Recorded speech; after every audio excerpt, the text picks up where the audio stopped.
Do you remember as a child when you used to fall over and graze or cut your knee or even break a bone? What would happen next? Your body would heal itself.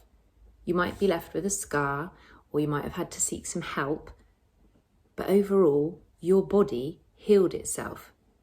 So in the example of the graze, over time, the body naturally healed it. In the case of the break, you may have seen a doctor and they'd have put the bones back into place in a cast to keep it secure, but it was the body that healed itself and fused the bones back together. Why do I share this? Because our bodies are miraculous.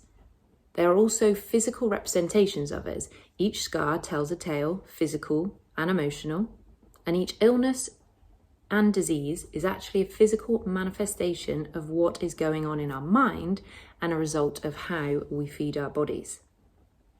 What we put into our body matters. It really does. Unless you have such a joyful outlook and disposition that you can transmute the energy of poor diet choices, but that is a whole different podcast, which is best kept for another day. Our bodies are continuously growing, changing, and adapting to our surroundings and to the things we put in it. So I really love the analogy of a car. Imagine you have a petrol car. Now, would you put diesel in that petrol car? No, you wouldn't. Why would you not do that? Because it wouldn't run. If you put diesel into a petrol car, it just breaks it. Okay, some people will argue if you did it the other way around, you can put petrol in a diesel car and it will run a bit, but that's like our bodies. Every day we make choices to fuel our beautiful bodies with stuff that is not designed for human consumption. Well, unfortunately, it has actually been designed for that purpose, but I'm here to share with you that most of it is not safe for human consumption at all. Many of the food stuff, why do I call it food stuff? I don't think it constitutes real food, so I don't call it food. It's stuff. It's stuff that is designed in a laboratory, in a lab. And you may or may not be surprised, but most of what you find in the supermarket does not nourish your body like it's supposed to. Like, think of those crisps that you just can't stop eating.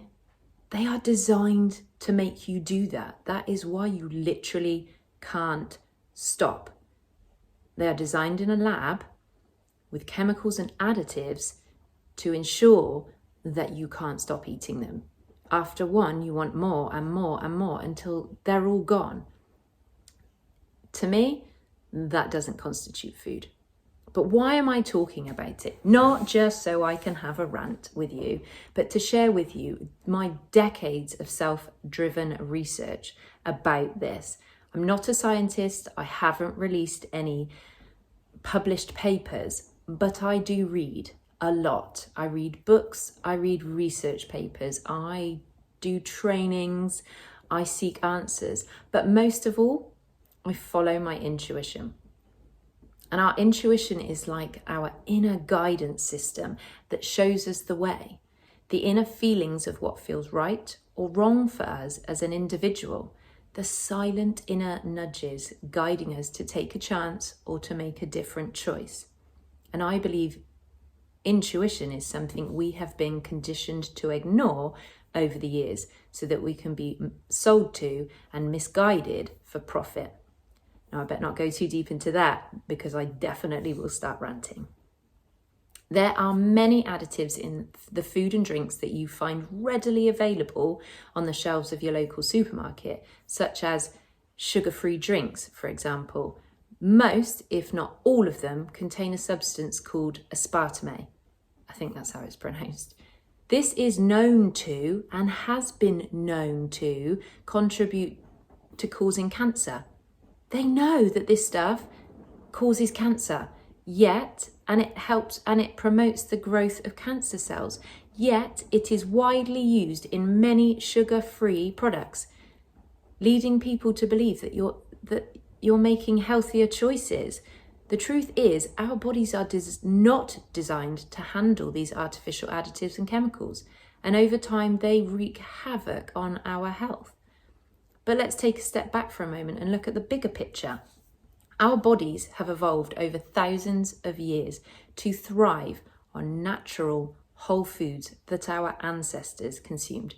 Fruits, vegetables, nuts, seeds, and lean meats provided the necessary nutrients for our bodies to function optimally. Fast forward to now, and our diets have massively changed. We're now bombarded with highly processed, convenient foods that are loaded with preservatives, artificial flavors, and excessive amounts of sugar and unhealthy fats. As a result, our bodies are struggling to cope with these foreign substances, which is leading to a range of health issues, which include obesity, diabetes, heart disease, and more, things like cancer. It's not just the processed foods that we need to be wary of, but also the pesticides and chemicals used in conventional farming. These toxins find their way into our food, via the food supply, and ultimately into our bodies. Like, I remember talking to my grandma and the things that she used to say that she ate and how she lived and that she'd share with me. It was nutritious whole foods. There weren't these shelves full of stuff, full of additives and crap. And farming, I'm guessing, was almost naturally organic back then. I don't know whether there was pesticides, maybe there were, but not on the level that there are today. So what can you do about it? Because while some of the regulatory bodies, put my teeth in to say that, may claim that the levels that are in the food are safe, the long-term effects of exposure to these chemicals are not fully understood. Well, they are. They just don't seem to care. So what can you do about it? Well, knowledge is power. Becoming aware of what you put into and what we put into our bodies is the first step. Start reading labels and educate yourself about the ingredients in the products that you consume regularly. Look for natural, organic alternatives where possible.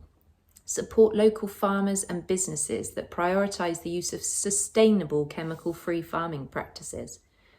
The second step is listen to our bodies and trust your intuition. Pay attention to how you feel after eating certain foods. Do you feel energized and nourished, or sluggish and unwell? Your body is constantly communicating with you, so be mindful of those signals and make choices that align with what feels right for you. Now, I'm not saying you have to completely eliminate all processed foods from your life, but balance is key.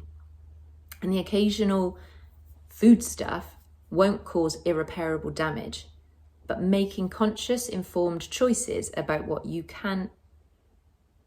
eat can have a profound impact on your overall well-being. Think of it as a journey towards better health and a deeper connection with your body. Embrace the idea that you have the power to nourish and heal yourself through the foods that you choose. And remember, it's not just about the physical benefits. It's about honoring the emotional and spiritual aspects of nourishment. So the next time you reach for a bag of crisps or that sugar-free drink, pause for a moment and consider if it truly serves your body and your well-being. Choose to fuel yourself with real, whole foods that support your health and vitality. Let's embark on this journey together, rekindling our relationship with food and embracing the wisdom of our bodies. It's time to reclaim our health and take back control of what we put into our bodies. And who knows, by doing so, we might just unlock the miraculous healing potential that resides within each and every one of us. Remember, the powerful healing potential that your body has. Fuel it right and watch yourself thrive. Thank you so much for joining me on this episode of the Evolve Mind, Body and Soul podcast. Until next time, be well, be mindful, and listen to the wisdom within.